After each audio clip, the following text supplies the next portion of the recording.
سلام۔ تو کیسے آپ سب؟ کچھ چیزیں، کچھ کام ہماری تھیراپی ہوتی ہے۔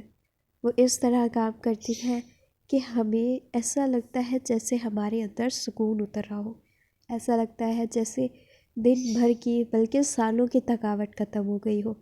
کچھ چیزیں ایسی ہی ہوتی ہیں۔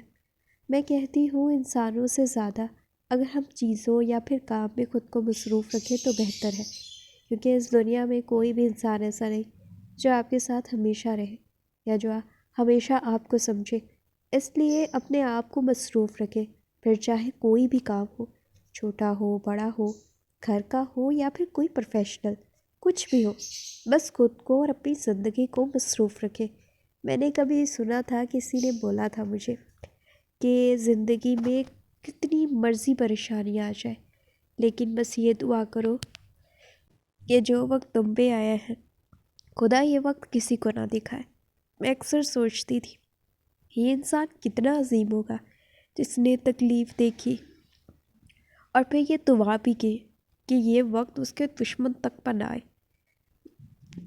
لیکن یقین جانیں آج کل کی دنیا میں ایسے لوگ نہیں جو شاید اس طرح کی دعائیں کسی کو بھی دے، جو شاید کسی بھی تکلیف کا احساس کرے، کسی کی بھی پریشانی کا احساس کرے۔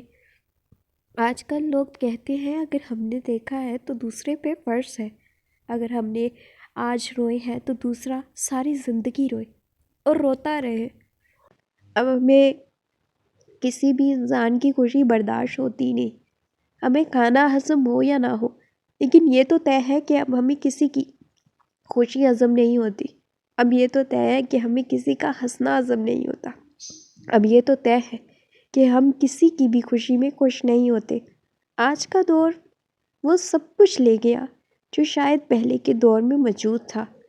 آج کا دور اگر کچھ چھوڑ گیا ہے تو وہ حسد ہے، تو وہ بدلہ ہے، تو وہ ناراضگی ہے، تو وہ نفرت ہے۔ آج کے دور میں محبتوں کی مثالیں نہیں دی جاتی۔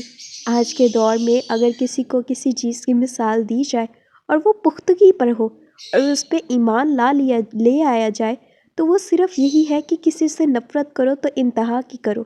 لیکن آج کے دور میں محبت نہیں، اور نہ ہی آج کے دور میں اب کبھی بھی محبت آ سکتی ہے کسی بھی انسان کے دل میں۔